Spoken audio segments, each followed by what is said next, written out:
Minsk is the largest city in Belarus. It's located between Moscow and Poland. This was a battlefront city for World War I, which affected its development. World War II destroyed 80% of the city and it had to be completely rebuilt from scratch.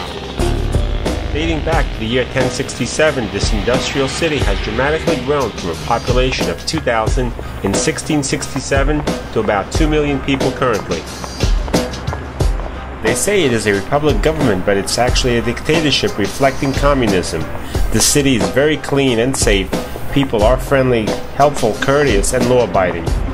It is a main cultural center of Belarus, with beautiful, inexpensive theaters, operas, ballets, and concert halls. Over the past decade, it has been expanding to become more of a tourist-friendly environment, with an increase in renowned five-star restaurants, cafes, fast foods, pubs, and casinos.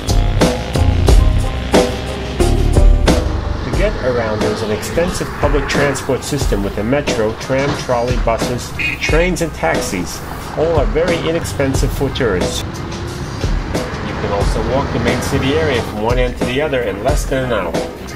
It's interesting how Minsk is located in a forest region, and some of these forests were transformed into parks as the city grew. Life in Belarus is no picnic basket for the people living here. They work very hard, but are paid very little. In fact, the average worker is paid less than $1 per hour, not enough to afford the necessities for life and provide for a family. The city is filled with women walking in short skirts and high heels. It's an attraction of its own. Town Hall building stands in the very center of Minsk.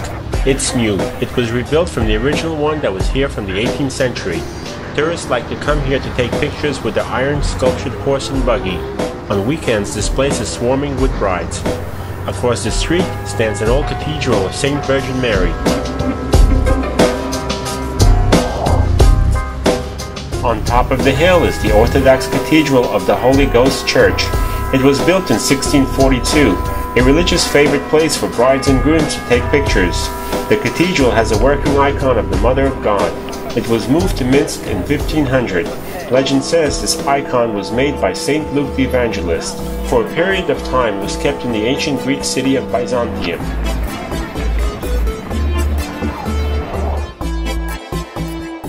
Independence Square is a typical Soviet square, formerly known as Lenin Square, with a huge government building and a huge statue of Lenin in front of it.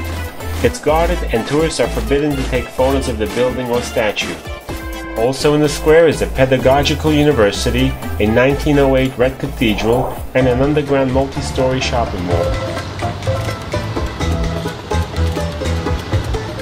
Located below Independence Square is the city's new underground shopping addition, Stolika Mall. This is the best shopping center in downtown Minsk. A 4-story underground shoppers resort offers many selections and includes cafes and restaurants.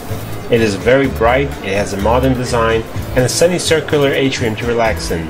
The only problem is the air conditioning in the warmer weather is not very good. It is a popular meeting and hangout place for younger crowds.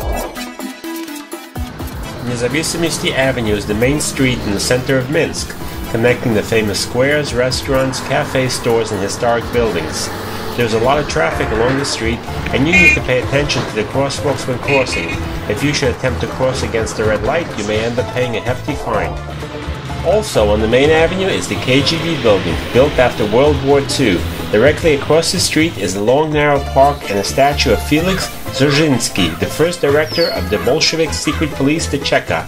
This is one of the world's last remaining statues to the person responsible for so much bloodshed.